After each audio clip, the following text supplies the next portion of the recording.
I didn't lie to you on that polygraph, I promise. Chris, I know. Chris, stop. It's time. Just I'm- stop for a minute. Take a deep breath. I want you to take a deep breath right now.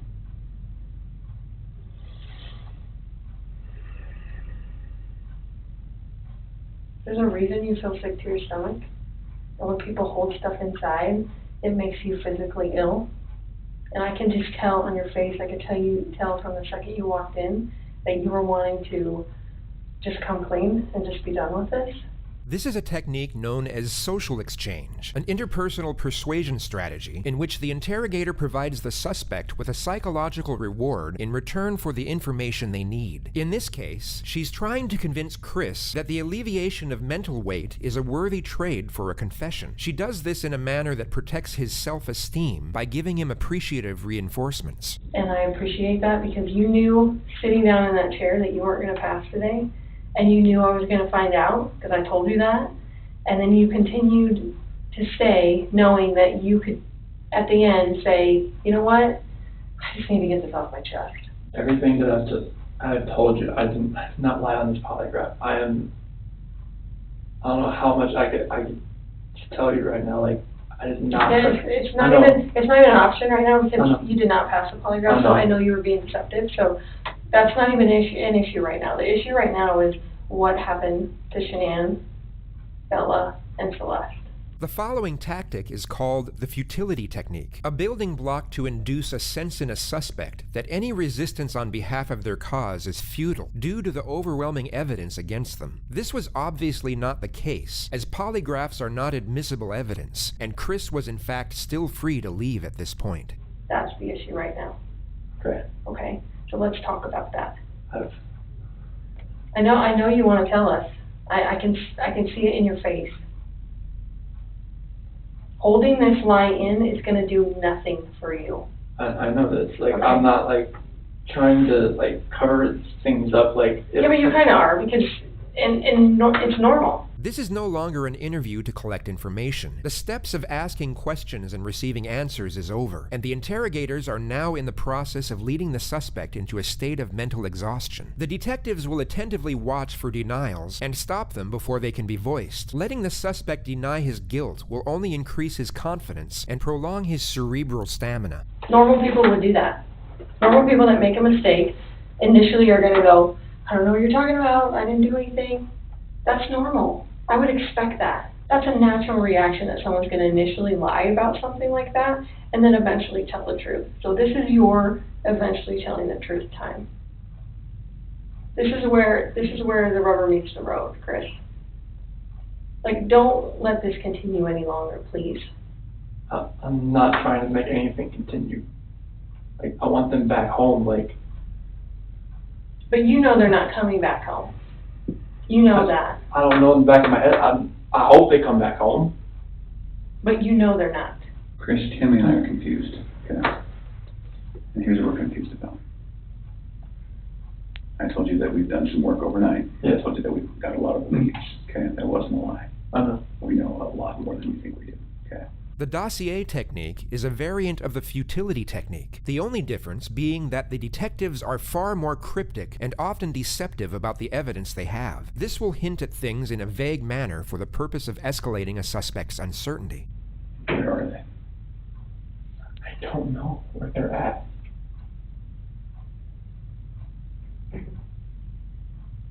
Honestly, I do not know where they are at.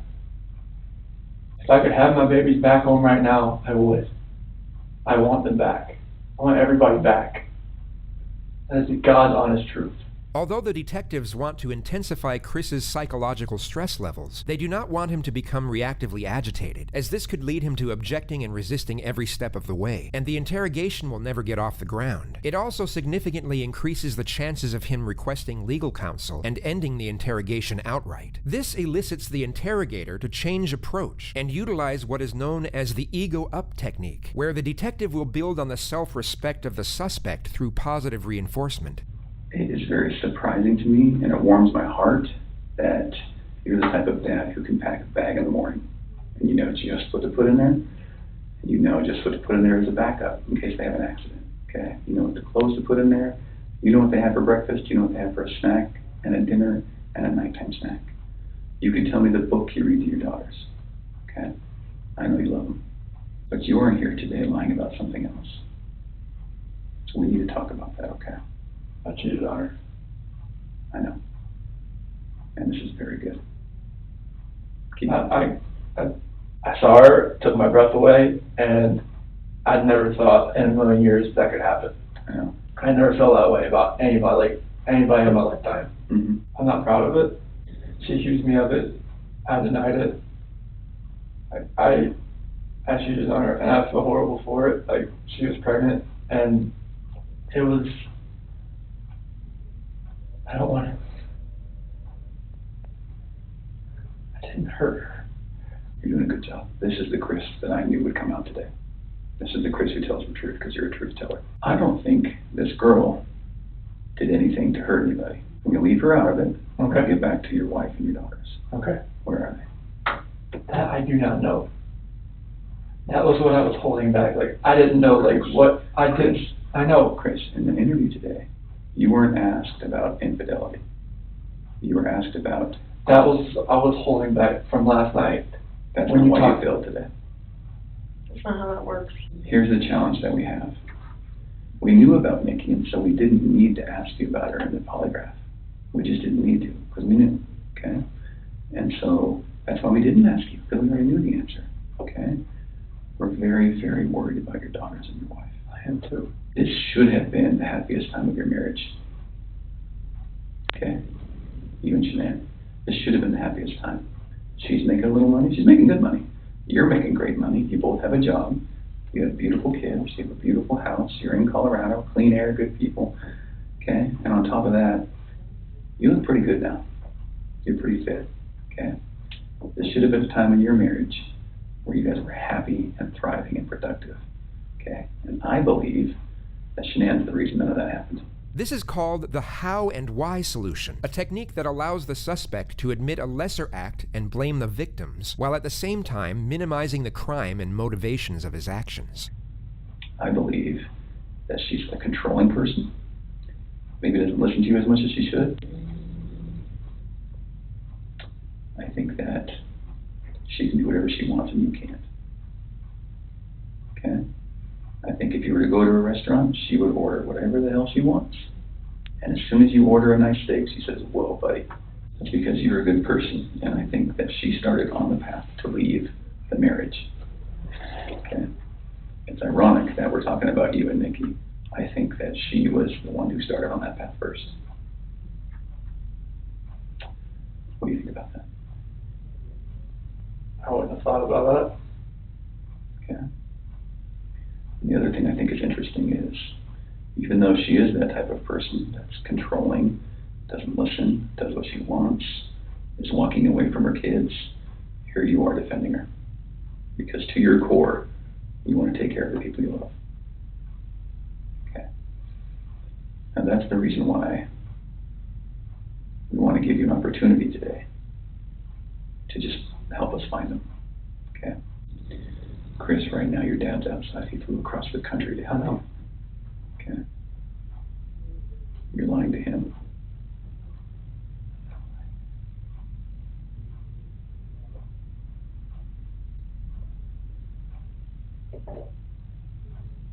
You're lied to everyone you talk to. And they all bought it. Will you please help us find your babies? I want to find them. I've told you over and over, I want to find everyone. Can you understand that some of this just doesn't make sense to us? How is it possible that a woman and 2 kids are just completely gone off the face of the earth? I promise you, I have nothing on my hands I did nothing to those kids or her to make them vanish. As the interrogation goes on, the constant and relentless psychological pressure essentially puts Chris at the edge of his ability to function cognitively. It's a slow and methodical process of breaking down his resistance while maintaining a balance of pugnacious and reassuring psychological techniques. I just find it hard to hear you talk about just having this emotional, conversation with Shanann, and you're bawling and crying together, and you have not shed one tear in 2 days that you've been here. Not one. And help me understand that, because I don't get it.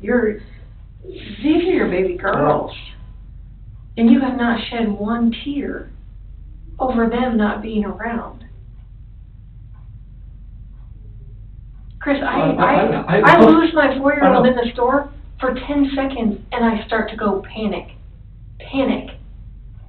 I have not seen any of that from you at all. Help me understand that. I love those girls. I would never do any just because I haven't shed a tear. No, that's weird. Is that weird? Don't look into that like I don't love my kids. Tell me, explain to me. You're crying with your wife that you're leaving her. Yeah. But you don't cry that your 2 little baby girls. I'm hoping they're still around somewhere. I'm hoping they're still somewhere. In the next moments, you will see step 7 of the Reed interrogation technique known as the alternative question, where the suspect is given an alternative and far more morally acceptable choice for what happened. Chris, did Shanann do something to them? No, I don't know. I'm serious. I have no clue. No, you would have known, because they didn't leave the house. Did Shanann do something to them, and then did you feel like you had to do something to Shanann? No, they were at the house when I left. They were there. They weren't there. They didn't leave. They vanished. They were there. The only way they could have left is in your truck. Did Shanann do something? Something happened in the house that you know about. We know that something happened to all 3 of them. But I want to know, did something happen to these baby girls first that you had to take into your own hands and deal with? You had to clean it up for Shanann. Chris, you got to tell us. There's something that happened to these baby girls. Look at them. I know. Before you came in, I was watching videos. We have no doubt you love these girls with all of your heart. I have no doubt.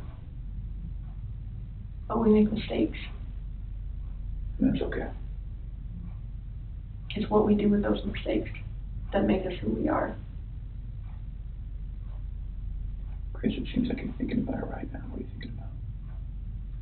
She couldn't have.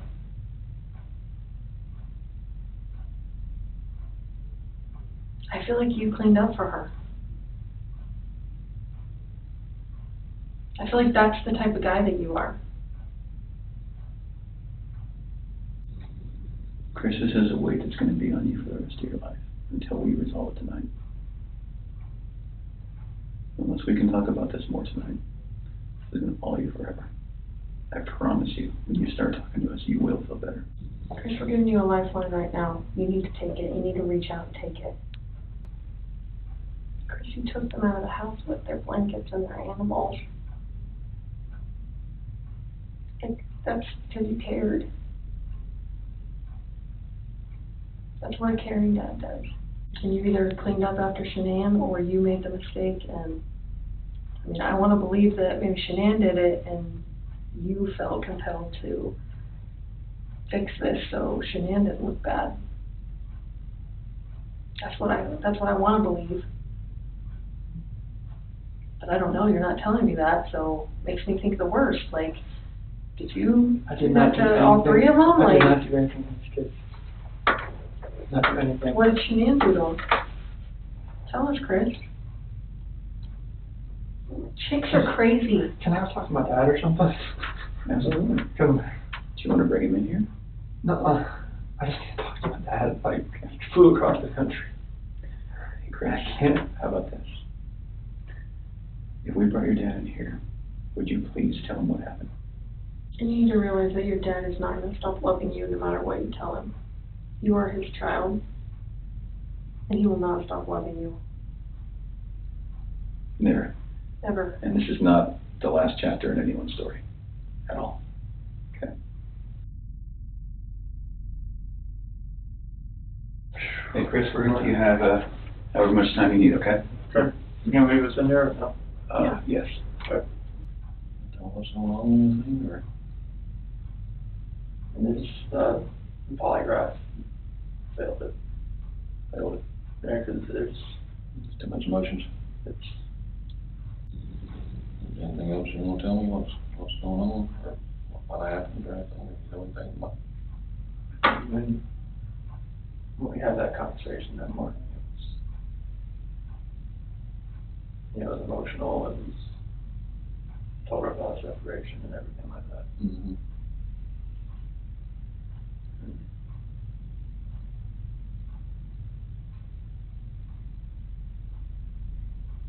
What happened after that? I mean, I went downstairs and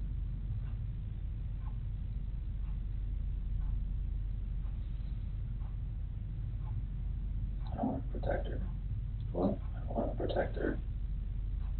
You don't wanna protect her? I don't know what else to say.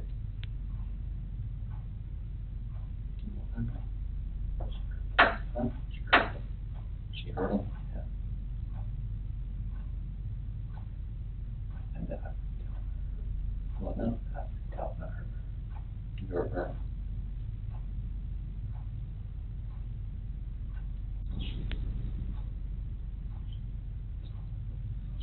What?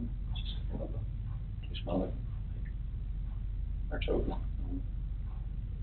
I didn't hear anything. When I was downstairs, I came back up. They were gone. Talking to her about separation and everything, about, like, She lost her. I don't know, like, what else to say, like, I freaked out.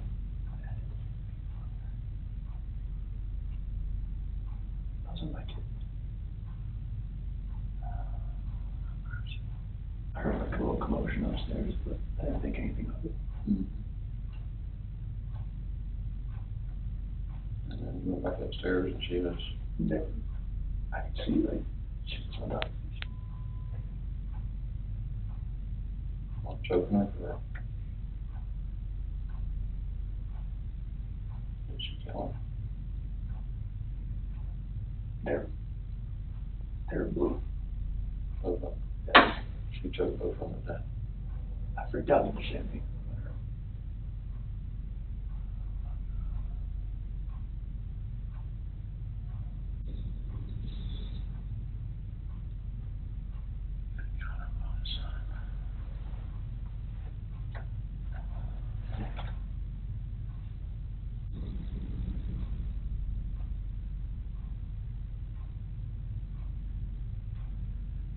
Yeah, I like the lawyer.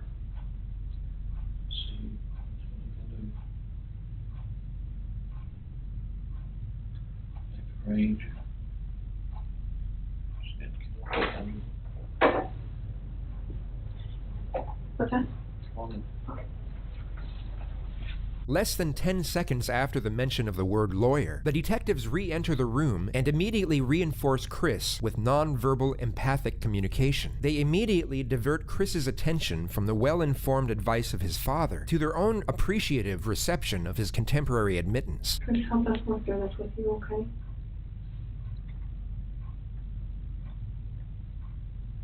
Will you tell us what you told your dad? She was in there with her. On top of her. Freaked out.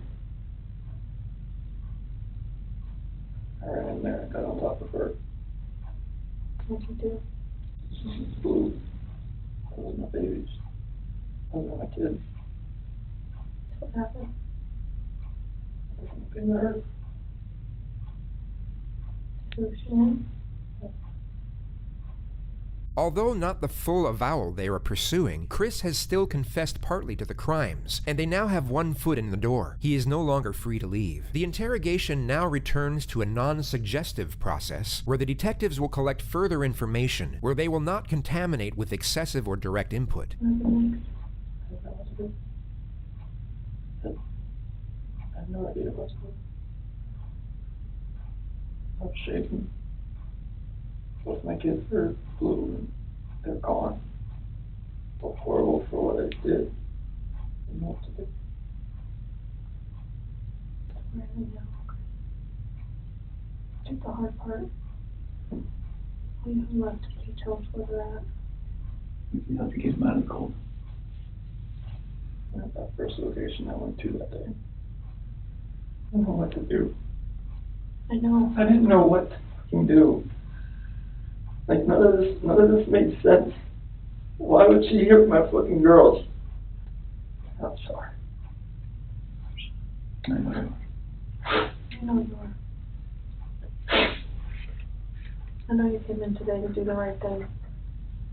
Where'd you put him? Take him out there. In the truck. Did Shanann fight back at all? When you did that? The rage that I had after seeing that, not much. I didn't know what else to do. I know, so tell me what you did. I know. I didn't know what else to do. I was so scared. I know. It's like, my wife just did this, and I just did that. What do I do? Right. You were in a tough spot. I think, what can you do, right?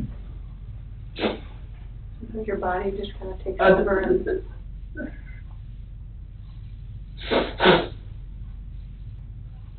What's going to happen? We're going to help them get out of there. Chris, I know they're gone, but they're still your babies, and you're still their dad. And you don't want them out there. I don't want them out there. And you don't want someone else to find them out there. You don't, I promise you. You give us a second so we can kind of get some things arranged. Can you do that? What the fuck is this?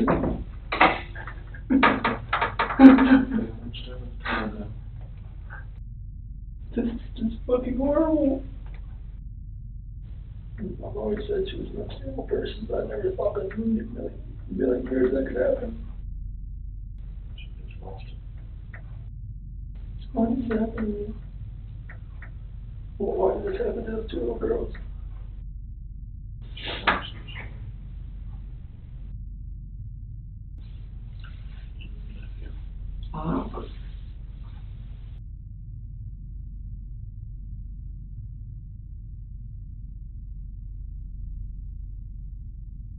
This ain't gonna be on the news anytime soon, or is it? No, not tonight.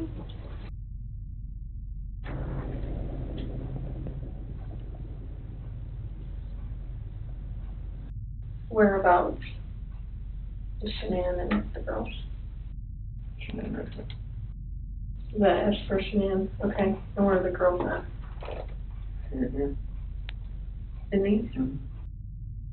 So how did you dig this out? I'm assuming that's under dirt. How did you dig that? So a shovel in the truck still is up. So it sounds like, it feels like to me, now we know pretty well how to go get them. Is there anything else we need to know?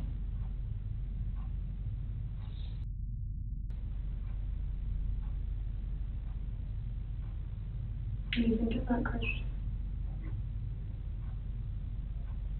Let my family down. Let my dad down, let my mom, sister, nephew, nieces, friends, co-workers.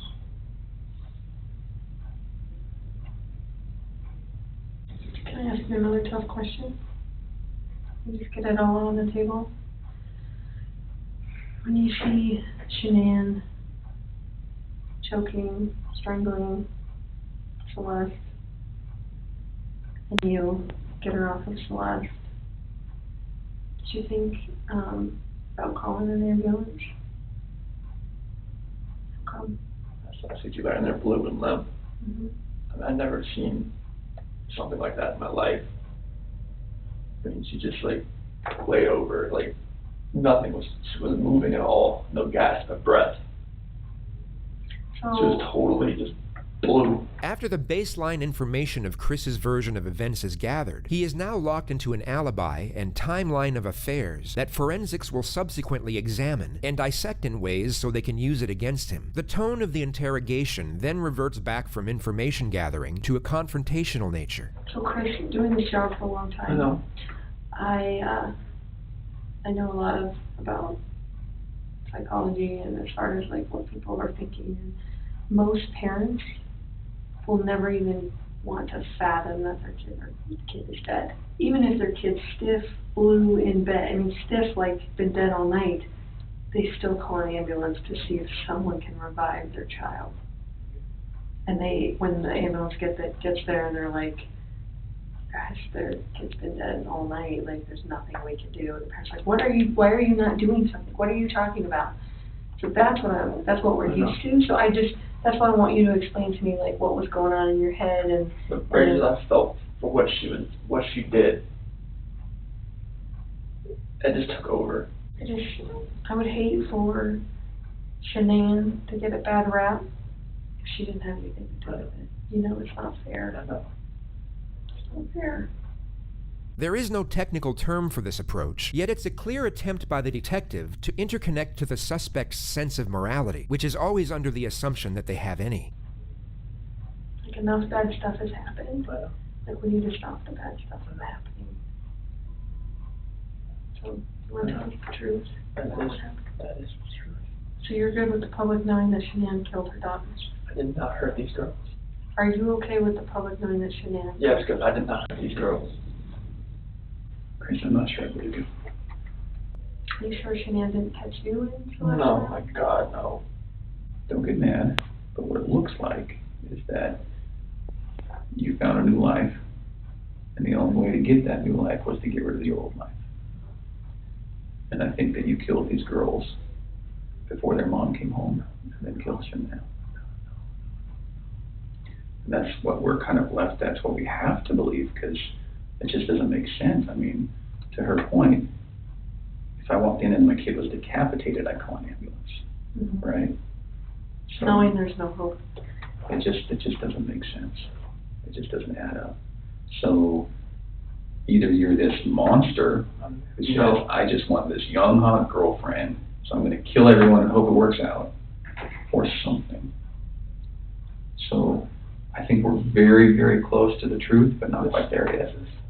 So if you're not that monster, I'm not a monster. so what's going to happen when their cause of death comes back to you, for the girls? It's not going to. Okay. You sure? I'm 100% positive it's not going to come back to me. And what happens when a coroner looks and says, sees your fingerprints on their neck? It's not going to be my fingerprints. Okay. What's it going to be? It's going to be Shanann. Why take their bodies out of the house and bury them? I was scared. I didn't know what else to do. Okay. Nothing was gonna, I didn't know what to do. Yeah. I honestly didn't know what to do. Scared of what? Scared of what everything was gonna look like. My 2 babies were gone, Mm-hmm. and I just did that to my wife. And I was the only one left in the house. What do you expect is gonna happen? Yeah. It did look bad, right? This was a nightmare. Yeah. Okay.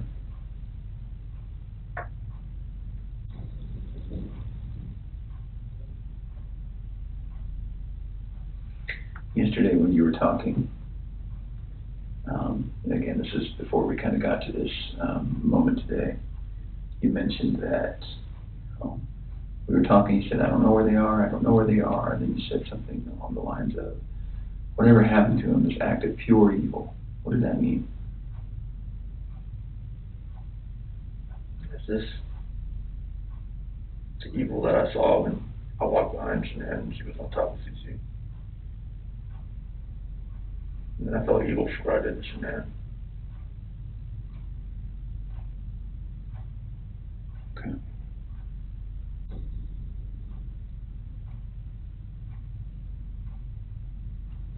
So after we look at their bodies, we're gonna have a lot more questions. Things are gonna be different then, but if you're willing, we'd love to talk to you then too. Now that we know what we know, we're going to, I need to check that you don't have any weapons on you or anything like that. Do you have any weapons on you? Okay. We'll do that. We'll go to the bathroom. I'm not gonna go in the stall with you, but I'm gonna go with you. And then we'll come right back here and we'll make a decision about how the rest of the night goes. All right, so you mind standing up so I can check it? I will.